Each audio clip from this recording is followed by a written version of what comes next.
One of my favourite habitats to photograph in Orkney is also one of its least well known. Lying at the edge of sandy beaches, it's often not even exposed at very low tide, so you'd be forgiven for not knowing it's here. I've come to St Peter's Pool in Dearness to explore the extensive seagrass beds. It's really shallow here, so it takes a bit of time wading and swimming over the sandy seabed before I can reach it. But when I do, you can see why they're sometimes called seagrass meadows. The lush green leaves swaying in the gentle current.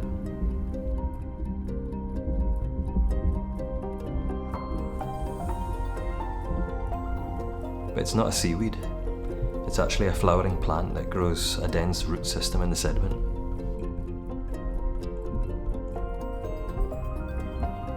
Once you get your eye in, you realise how much life there is here.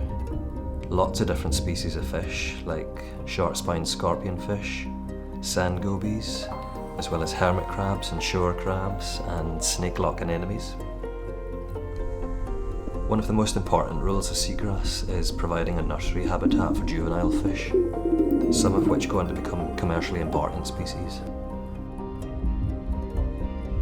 In fact, as a habitat, seagrass is a bit of a powerhouse. It stabilises sediments, they produce oxygen, and they provide shelter and food for lots of different species.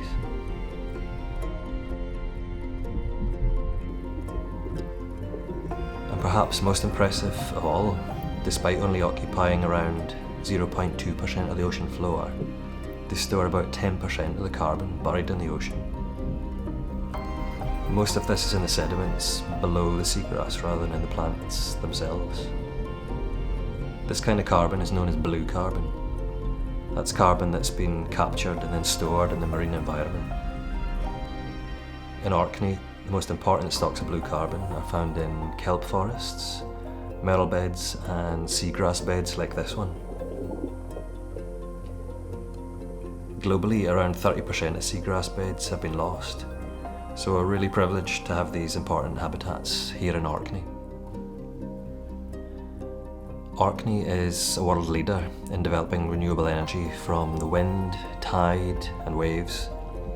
But it's worth remembering too that we also have these habitats here already providing a service for us in capturing and storing carbon, helping us in the fight against climate change.